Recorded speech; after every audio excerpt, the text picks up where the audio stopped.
Welcome to Rock Solid Families Podcast. This is Merle Hutchinson alongside of my lovely wife, Linda. Linda, how are you doing today? I'm doing amazing. Yeah. Amazing. Yeah. I haven't heard that out of you in a while. Yes, because What's amazing? we are watching other families go through this season transition of graduation and graduation parties, and that was us last year. We don't have one of those And this you're year. not attending Woo, them. woo. Yeah. Well, I'm attending some, but not having to just host the one. whole idea of hosting. hosting. That was stressful.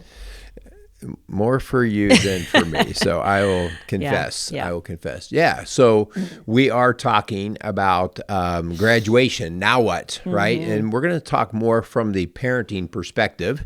So those of you who are listening, probably not for the kindergartner graduations, right? Probably not that We're one. talking high school, but mostly college. high school and college graduations where, there's definitely a new chapter starting here. And, we've talked about the seasons of parenting before in other shows. In fact, in my last Strong Dads podcast with Andy, Andy's kind of new, right? And so I kind of want to break him in on some of the seasons and He's in the work, middle of it. the work to be done during specific seasons. And so graduation, I don't know that we have many rites of passage like you have in other cultures, but graduation would be a rite of passage in our culture. Right? And I have, and probably more women than men, a lot of women who struggle with this rite of passage. Like, it's really emotional for them. Like because the kids are leaving? The kids are leaving. They've kind of lost their identity. They were the football mom or the soccer mom, and they were, involved and kind of invested in what the kids were doing at school. And now you're saying, and now I'm stuck with you. Well, and they're trying to figure out like what's next for them. Yeah, So exactly. we're going to talk about that, like in our emotions, how we respond and react to our kids who are sowing their oats and, flying the nest or whatever you want to, flying the coop, whatever you want to call it, because it is a really important transition and we want to do it well. Yeah, we want to do it well, but also we often talk about the when things maybe haven't been so good in certain parts of our life that, you got to sometimes put the hard reset. You got to hit the reset button. Graduation is also another good time, to hit a reset. Now, I know it's kind of an artificial time, but it's no different than the start of a new school year or January 1 or any of that. It's like, okay, if I'm going to make an intentional effort here to get things right or to go a different direction, now it might be a good time to start. And so graduation can be that time also in the parenting realm. Yeah. So we're going to be talking about that today. But before we do, we want to thank our sponsors. We want to thank Casey's Outdoor Solutions, who I'm sure they are humming now with flowers, the flowers and Mother's Day, Father's Day, all those things. So we want to just reach out and thank Casey's Outdoor Solutions, Maxwell Construction, and the Hoosier Ice House for their support of this podcast, but also Rock Solid Families in general. And if you don't know who we are, if you're just Googling graduation and you found us, we would love for you to check us out at rocksolidfamilies.org and really see what we're about. We are a faith-based coaching organization located in the greater Cincinnati, Ohio area. We work with individuals and couples and families really in person. We have 2 locations now, Lawrenceburg, Indiana, and St. Leon, Indiana, but as well as, Zoom all over the country. So we would love to walk alongside you. If this is a season for you that is really a hard transition, maybe we can help. If you Googled graduation and Rock Solid Families popped up, I want to know your search engine. Well, maybe they search because our that's a stuff. Powerful search engine right there. Because that's not our main deal. But this show is about graduation, and so we are attached. But anyway. That reminds us, we would love for you to share these shows and write us a review and rate the show, because that actually bumps us up in the search engine, and it allows more families, more couples, more parents to find these kind of resources. And we want to be available and helpful for all families around the country. So please help us by sharing the show and rating and reviewing it. All right. Probably shouldn't forget either that we have our parenting series, Our Families Rock, on June 28th from 8:30 to noon at the Lawrenceburg Firehouse down on Tate Street. Now, and I think we're going to do one more in July there, and then we're going to be moving to a new location, right? Our new office. We'll get you guys up to speed on that. But we got our new office, and we've got a nice big education classroom type setting there. So just for convenience, we're going to be doing that. But anyway, this one in on June 28th will be down at the Firehouse in Lawrenceburg, Tate Street. Hun, I want to compliment you and Andy. You guys did an amazing job in that last Strong Dads podcast show about the seasons of parenting. And so if you have not listened to that show, I highly encourage you to go back and listen, because you two had a great chance of bantering back and forth, because he is in season 1 and 2, and you and I are in season 3 and 4. And so, we are looking at it from different perspectives, but I loved how you really kind of compared parenting to a farmer. Right. And the different seasons a farmer goes through, whether it be preparing the soil, sowing the seeds, cultivating the ground, producing the harvest of, really for us as parents, the righteousness.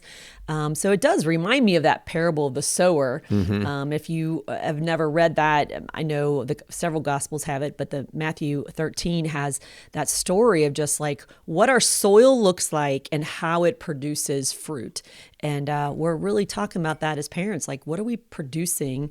It sounds kind of weird, but no, I mean, what are we growing in our home? I mean, Christ says you will know them by their fruit, right? And so, you can look at that in a lot of different ways by how they act or how they treat people. But one of our things that we produce is our kids, our family. And so oftentimes we can see what kind of parent we are by what kind of kids we produce, and not always. So we don't want to I was going to say, we can have. There's this crazy thing called free will, and all of us get an opportunity to partake in that. But so now we get to this time of graduation, and we're getting ready to move into the 4th season, and particular, this 4th season is what we would call friend or counsel, okay? Where the other ones, you had other different things. You were either serving or leadership or mentoring, all of the, and that's what Andy was into, right? A lot of that leadership stuff. Just quickly, season 1 is 0 to 2, where you are serving them, right? I want to change that. What? I want to take that to 0 to 3. Yeah, I mean, the 2 to 3 is kind of that transition period, right? But we always say 0 to 2, and I'm like, and then we say the next one is from 3 to 13. It's like, it's that transition period. So 0 to 2 to 3. The terrible twos. Yeah. We don't. That's why we don't want to forget them, because it's the discovery of self. The kid is finally discovering self in that phase. Yeah. Season 2 is 3 years old to about 12, and that is that leadership stage. That is the authority you're showing and leading them well, and modeling for them what they need to do and see. And then season 3 is at teenage years, 13 through 18-ish. Again, there's another one of those gap periods of after 18, what happens there. But that is the mentoring, right? Where you are letting go slow and giving them more freedom, but with freedom comes responsibility. And so that expectation of responsibility is important in season 3. So that's season 3. And now we got graduation, right? Right. And that's that gap again where, okay, maybe they're 18 and they're still in high school, or maybe they're 17 and they've graduated. So there's this period after graduation, you said, rite of passage, right? Yeah. Where it's like, okay, now what? Right. And so sometimes they aren't ready to move out of the house or get a full-time job. Maybe they are in school. Maybe they're going to school at home. So that gap of over 18 is vague as well. Guys, and here's why this is important. If you've listened to Linda and I at all, when we talk about parenting and getting our act together to parent well, the very first thing we talk about, even prior to kids being born, is establishing the values that your house is going to live on. And so, you can say what they are, but it doesn't really matter until they're actually introduced and enforced and brought up and nurtured and encouraged in the raising of your kids. And now when they get to those late teens and early 20s, you're getting to see, did we actually raise them to the values that we said? And so that's why this comes to basically it's your report card in some ways, right? And so it's important that you go, okay, and to your point, hon, it's not like, okay, the day of graduation, my kid has to be perfectly cooked, Yeah. right? We're done. you kick him out the door, you know, no. But it is that time where you should go, okay, well, where are we? You know, are my kids prepared? Are they where they need to be? Are they going to be able to have the values? You know, are they going to be able to be independent? Are they going to be able to act in integrity and be trustworthy, and all these different things that you created 20 years ago or whenever it was when you started thinking about kids. So this is the important time to reflect on it. But what we're going to do in today's show is say, okay, assess where you are. Now what are your next moves? Because you're still a parent. Right. You're still a parent.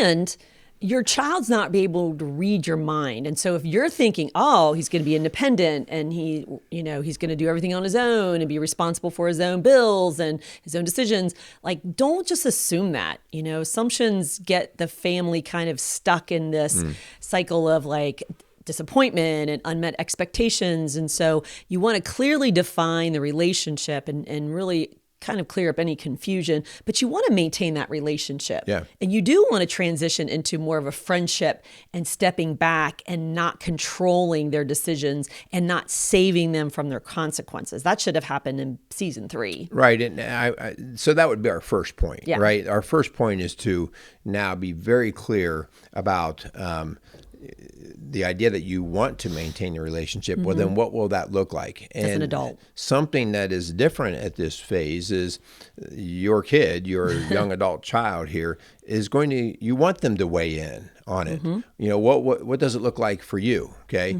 Because they also have their desires and how they operate and their personality. So now is the time where you make a concerted effort to say, hey, what's it going to look like moving forward? Yeah. And again, it is okay for you to be in their life, but you're going to be in their life differently. Yes. So you're going to maintain the relationship, right, and continue to grow it.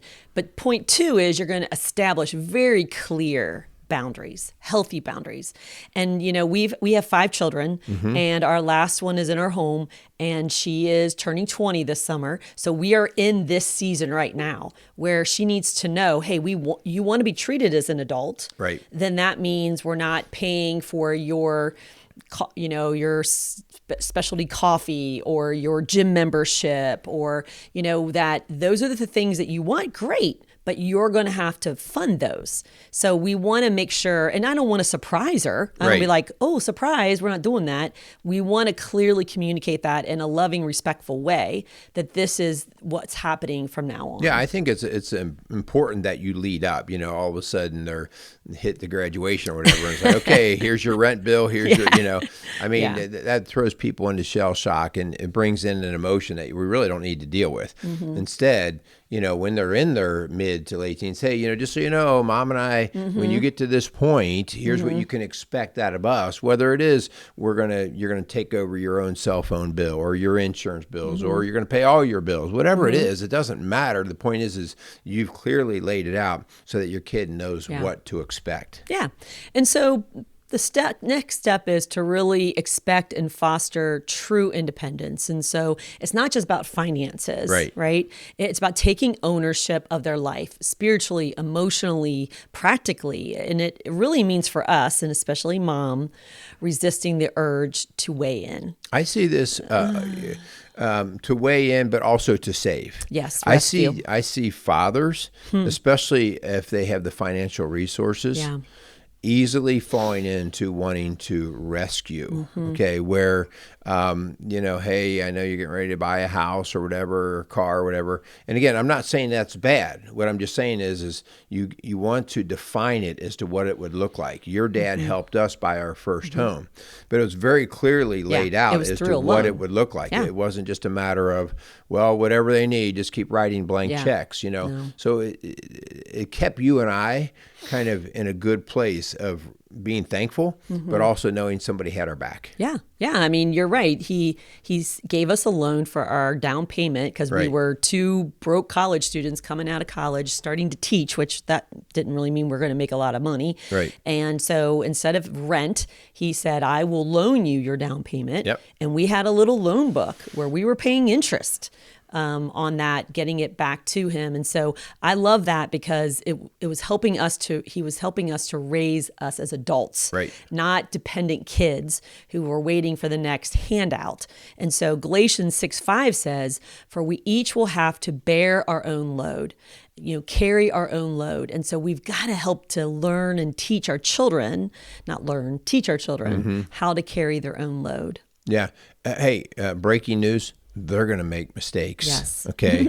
They're going to purchase things that they can't afford. Yeah. They're going to wreck things that they bought. They're going to get this newfound freedom, and they're going to be doing things that you're just rolling your eyes on. That's okay. In fact, you keep your mouth shut. Outside of actual, this thing's going to blow up and kill somebody, you really need to just reserve and just let them go, well, hey, if there's something I can do for you, let me know. Yeah. But I'm going to sit back and I'm going to watch this, because that's also a confidence builder for your kids, that they know that you're not questioning every single thing that they do, and they start to realize, wow, somebody's got my back and I'm responsible for my own actions. So I think it's really big to just hold back your advice, your comments, and let them do their thing. Let's shift here to the spiritual side of things, because if you have been raising your children to know the Lord or to be in a church home, this is really the time to step back and to champion them and cheer them on from the sidelines. You do not want to go in their room and say, have you had your prayers tonight? Have you done your devotions? Or get up for church? This is the age where a lot of them are going to be away at school and they're not going to get up. It's not the time to badger them. This is the time for them to really own their own faith. You and I both had this. Like, there's this crisis of faith. Sometimes it's seamless. Sometimes it's very difficult, very tragic, very tumultuous. But we all have to go through that, where we transition from our parents' faith to our own faith. Right. We can't be drugged over the age of 18 into the church home thinking like that's going to get them there.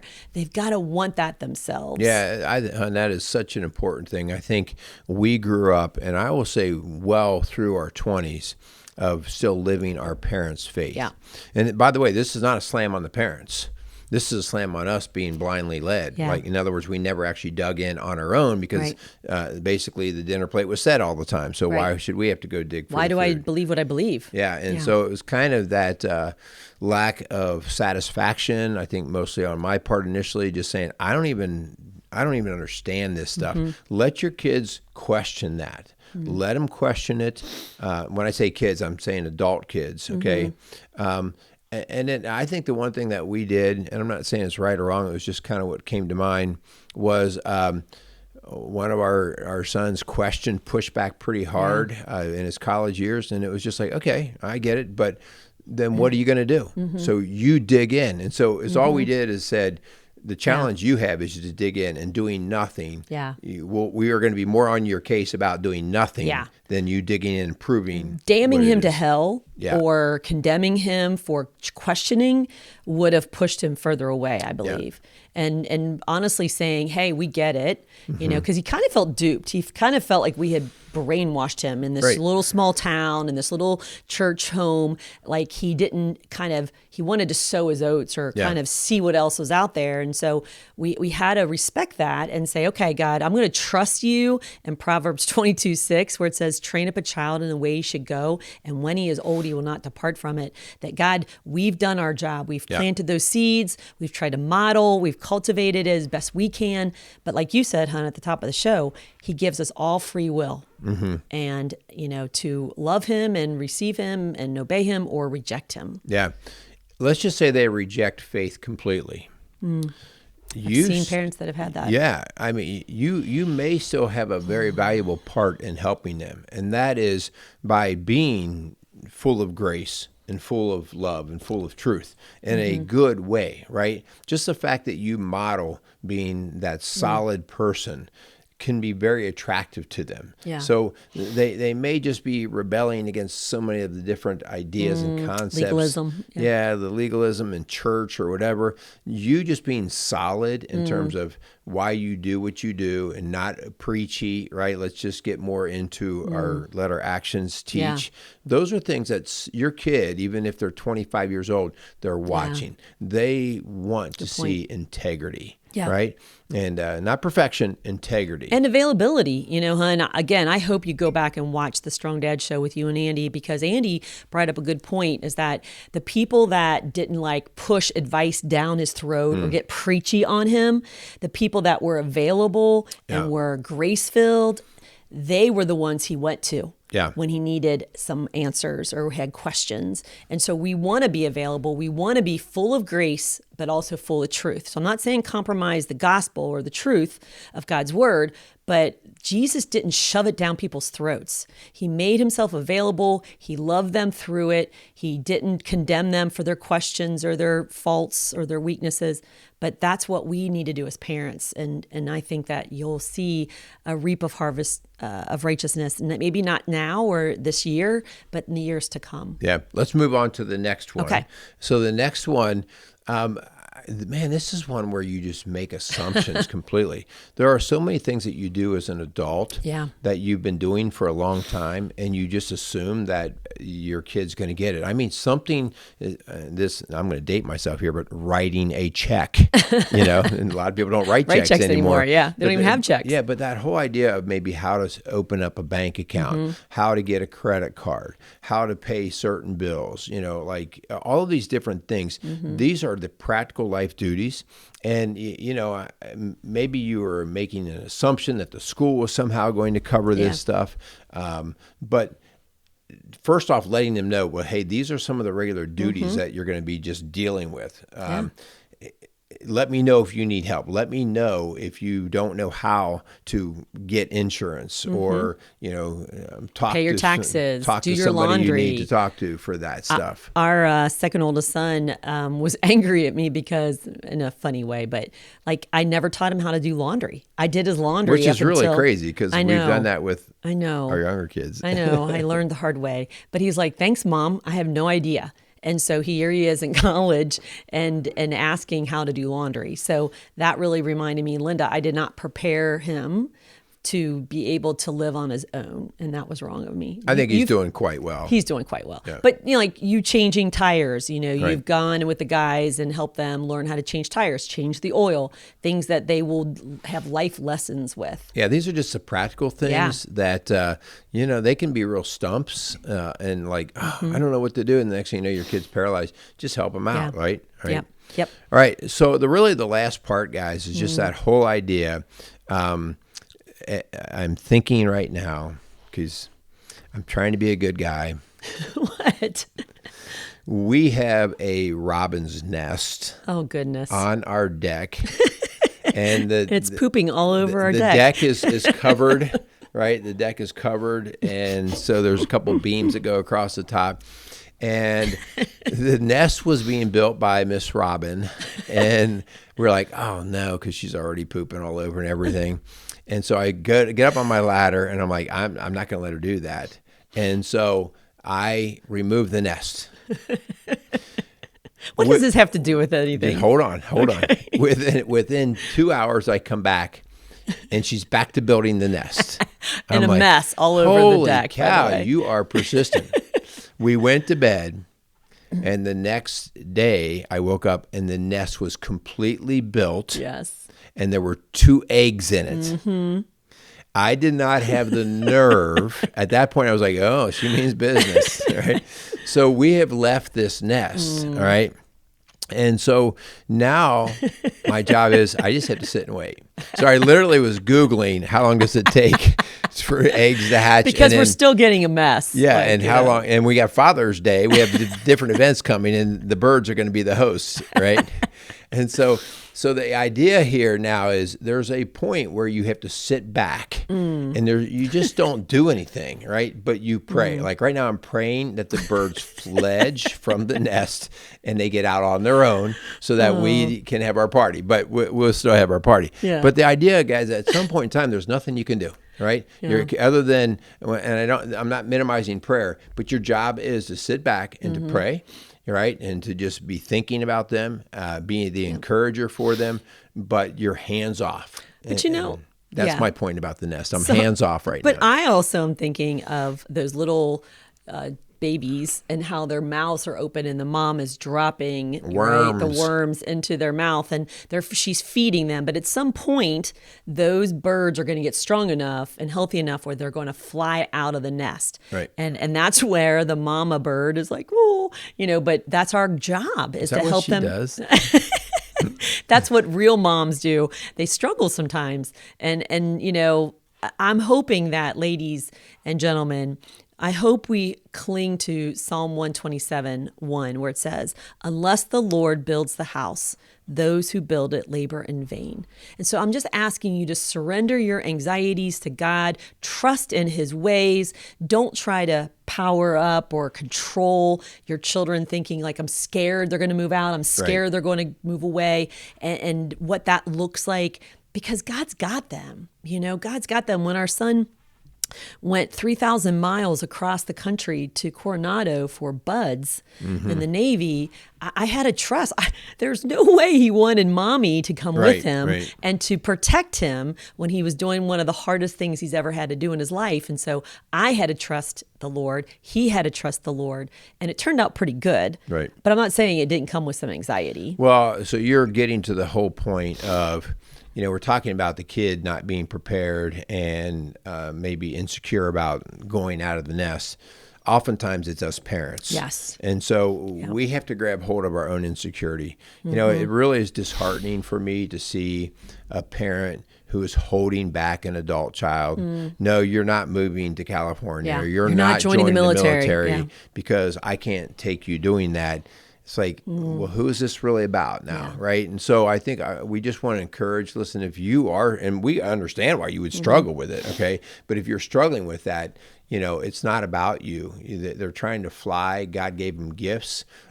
We always said, even though our boys were in the SEAL teams and everything else, the safest place they can be is where God wants them to be, right? And that doesn't mean it's not dangerous. It just means that's where God's called them to be. So we do not want to be acting as a little God and interrupting that. Yeah. And we go back to the spiritual part, if you have a prodigal right now, if you have someone who has kind of ran away from God or maybe have pulled away from you, that's where he's asking us to stay in that trusting space, in that prayerful space, that obedient space to you keeping faithful, okay? He blesses faithfulness. And so as a parent, that's the best place for you to be, is to under the real cleft of the rock, right? The refuge of the Lord.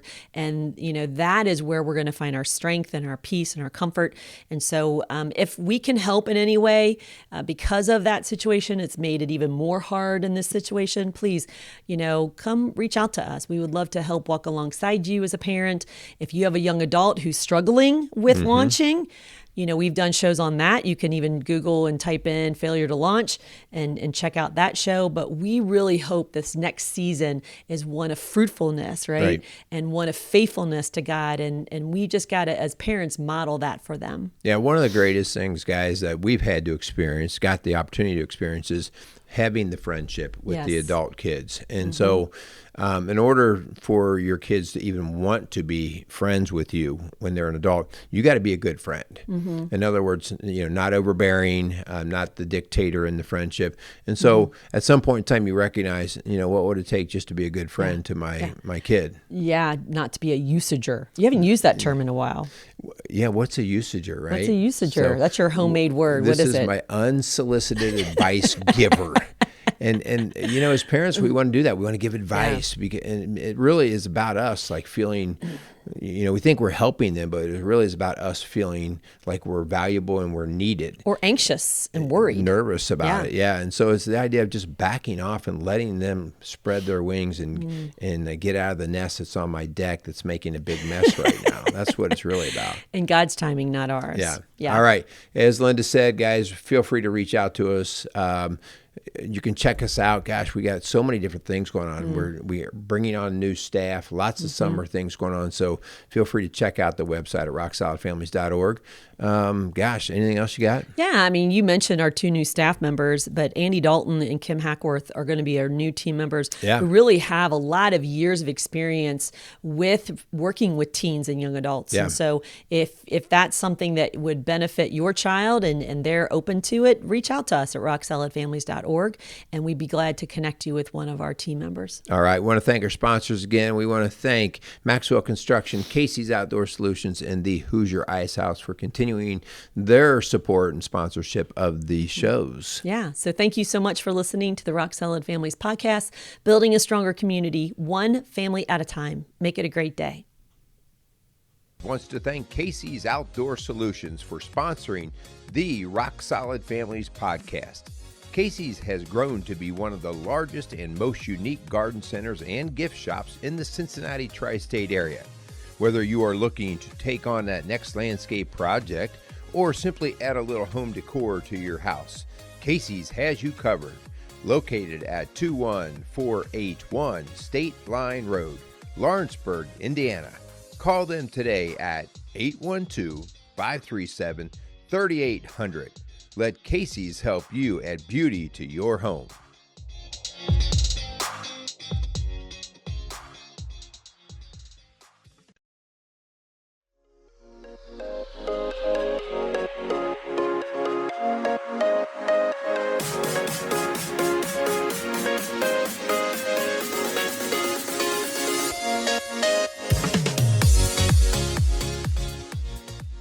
Rock Solid Families wants to thank Maxwell Construction for sponsoring the Rock Solid Families podcast. For over 30 years, Maxwell Construction has been a leader in turning dreams into realities, building schools, banks, restaurants, and many other commercial and public facilities. Maxwell Construction has made it their priority to not just build buildings, but to build into their community. So if you have any construction needs, call them at 812-537-2200.